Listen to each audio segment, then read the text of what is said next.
Hi guys, and welcome to your reading for the 23rd of September. So today in the Southern Hemisphere it is Ostara, which is the spring equinox. So in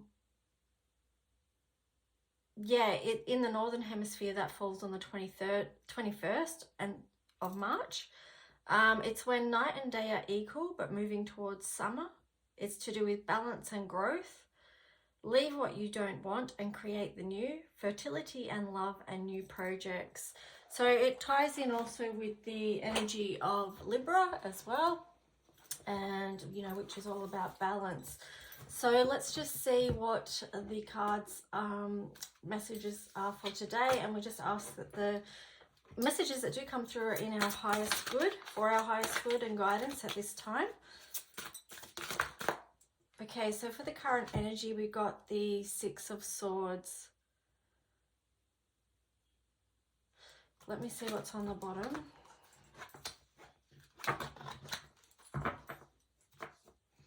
Oh, the Hermit. Okay.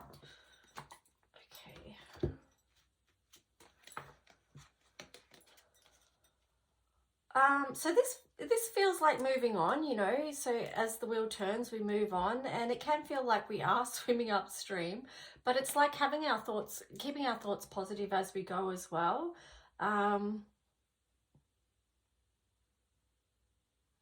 It does feel like moving on from something that was not in our highest good, so if you think about the Five of Swords, and you've got the Five Swords down there, so it does feel like, moving forward, leaving that behind, a new direction at this time. And here we've got the Hermit card as well. So that the Hermit does always indicate a time of inner reflection. Just check in with your own internal guidance, and to see what it is, like where you are in your part of the cycle as well. Like I said yesterday in yesterday's reading, even though as a collective we're experiencing a lot of things, also uniquely, individually, we go through things as well that are to do with a lot of variables. So doing the inner work and checking in with where we are personally, despite what's going on around the world, is really important as well, especially so we can get clarity on where it is we want to go. So there's that. Let's see what the opportunity is at this time.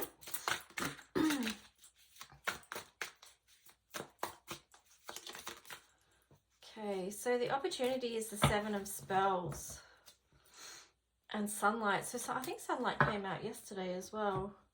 Was that yesterday's reading? I don't know, I can't remember.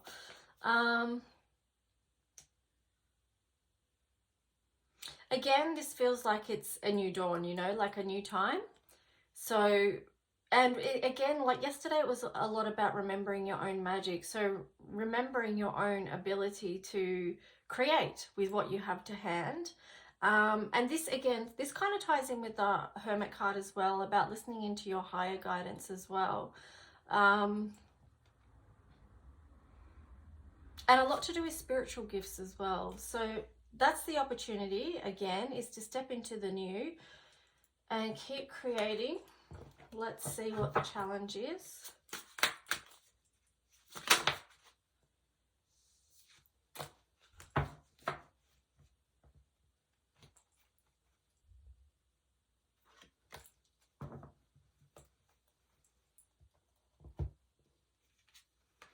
So here we've got the Eight of Cups and also the Five of Swords. No, sorry, the Eight of Swords in reverse.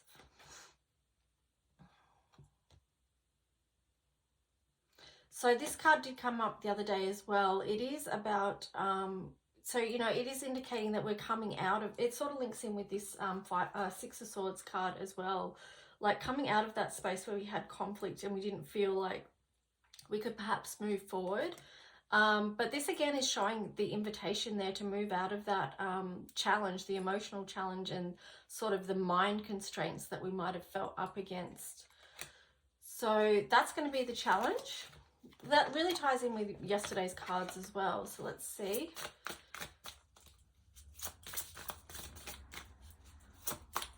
See what this Elemental Oracle card is going to be for today.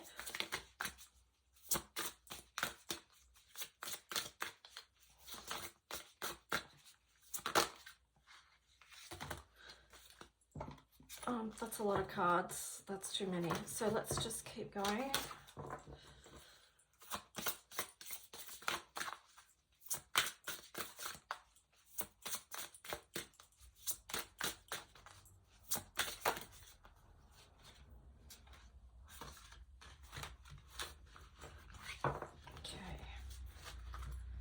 Still a lot of cards come out here. We've got air, we've got wind, ice, and bushfires. So yeah, the air is the air is motion, so it is that moving forward again, and the wind is change. So you know, there definitely is that time of change moving through. This motion card is the 22nd, which was yesterday. And this one's 24th, which is tomorrow. So it does feel like this is a time of quite big change, and it'll be interesting to see what happens this weekend. So here we've got ice, which is purity, and fury, which is bushfires. Now, if you've been watching the readings, you would have seen me talk about this card and what was coming through with that the other day, which was quite a lot, and it was quite deep.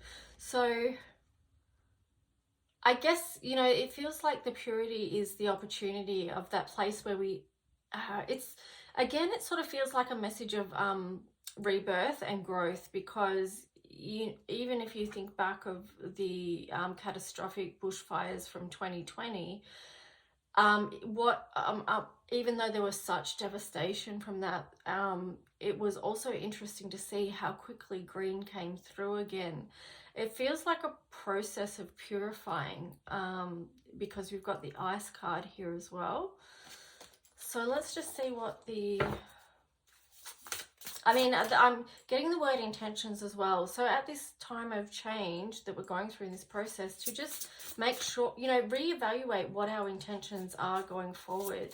It might be a great time to actually spend, you know, with the Hermit card, wherever that went, spend some time to reflect on your intentions and what exactly they are going forward. Get clear about that. Snow is often to do with, and the white is to do with clarity often. So yeah, making sure we're coming from a place of pure intent and one that doesn't wish any harm. Okay, here we've got, oh, I love this card so much. Bear Spirit, healing. Yeah. But this card, you know, this energy of healing, we pretty much need to, I feel like, incorporate that in our life, just as needed, as it comes up. But here in the background, again, you've got the snow. So it does link into that, again, that energy of purity and clearing. And then we've got gratitude. The gratitude, this is Bluebell Fairy. So this feels like the energy of, even though we have sorrows and things like that, I'm thinking because of the color here, there's a lot of violet, and there's also that indigo blue. It is about, you know, being grateful for the experiences that we go through in life. And what's this one? Oh, Willow Spirit, flexibility. Again, you can see this is the energy of moving forward. So try and be flexible in these times and go with the flow as much as you can.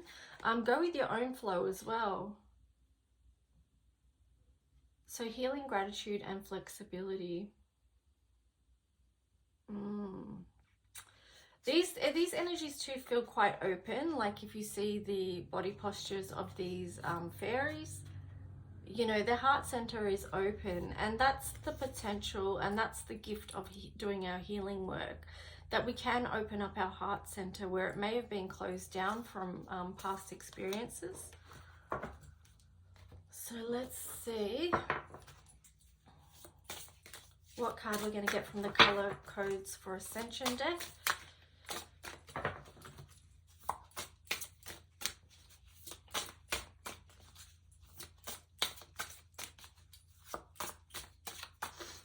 Please, if you're liking these videos and watching them, please just give it a like as well. So that lets me know that people actually do appreciate them, and I will keep taking the time to come in and do them. Okay, so we've got G5, Earth Wisdom. That's interesting that this card came up, because this one was very linked to December 21st, 2020. And I did mention 2020 before with that bushfire card. So let's just see what the message that came through from bathing in this energy was.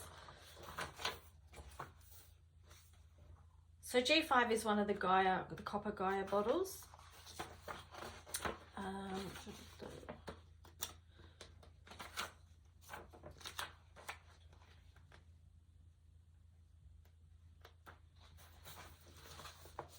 Okay, so I'll just read you the message that came through with this when I bathed in this energy. So when I say I bathed in this energy, I'm talking about the color mirror system bottles and the messages or the downloads that I received through bathing in each bottle that I did to create this deck. So this is Earth Wisdom. So I bathed in this bottle on the 24th of the 10th, 2020. So the first thing you need to remember is to connect to the elements. Water. Water is life. I'm showing the image of the desert, the red earth, Uluru. This is the land that is speaking to you. Do you recognize my wisdom? Do you know my keys? The traditional tribes remember me. It is in the cellular memory of all who are awakened. It is in the ones whose country they have not forsaken. This is a earth truth now, what I am telling you. It is a story of creation and Uluru. It is from this land you will come to see the truth, the beauty and energy that sets you free. You are slaves no more when you reach into the core. And then it's just got CG2, which is another card in the deck. There is much purity to be found, and much of it has been hidden underground. Many of you have eyes to see. You want to listen, to learn, and not to take from me. You honor my sacredness and the path you're walking. You hear the language of the ancestors. You understand and integrate that it is more than just talking. Can you see my imagery, petroglyphs and hieroglyphs? We are an ancient people, you see. Do you remember us? You know me, for I am a star being, your family. This is why we are gathering in December 21/12/2020. You will see. Share this with your friends and your tribe alike, for they are likely to understand why we choose to unite. Understand this is a choice and many won't go. It is okay, we all have different life paths and soul journeys, as you well know. So let me see, is there something more? I am guided to remind you of the diamond light core. This is an energy that runs through you, and as a bridging energy, you welcome others too. So make a way for heart expansion. Move into recognizing your body's feelings and how shifting through this supports all healing of not only your infinite structure, but also that of your mother. As Gaia shifts and changes to this, as Gaia shifts and changes to this is ascension we all going through. Sorry, this is the unedited version. Gaia and the Golden Age is what now is birthing. Do not be afraid. Honor your country, the land you walk on. Understand that all sites here are sacred, and this is where we belong. Seek the wisdom of the owl and the dingo too. Look at their energy and what they are speaking to you. Speak with the animals, speak with the trees. Go now and be with spirit. Quiet your mind. See the new vision and what lays behind. To ancestors, to country, to source energy, we rise to the occasion, we set ourselves free. So that's the message. Sorry, I'm looking at the unedited version, so that's why I was stumbling a bit there. Yeah, it always amazes me when I do pull one of these cards from this deck, how it does tie in with the messages that have come through with the reading, whatever reading I'm doing, whether it's one for the collective or an individual personal reading. But anyway, that's today's, and yeah, I hope you have a great weekend, and I will see you next week. In the meantime, if you do want to book a personal reading, I do nearly an hour length ones that get sent to you via private video link, or of course you can also book the mini individual readings that I put up from Monday to Friday after the dailies. Okay, have a great day. Bye.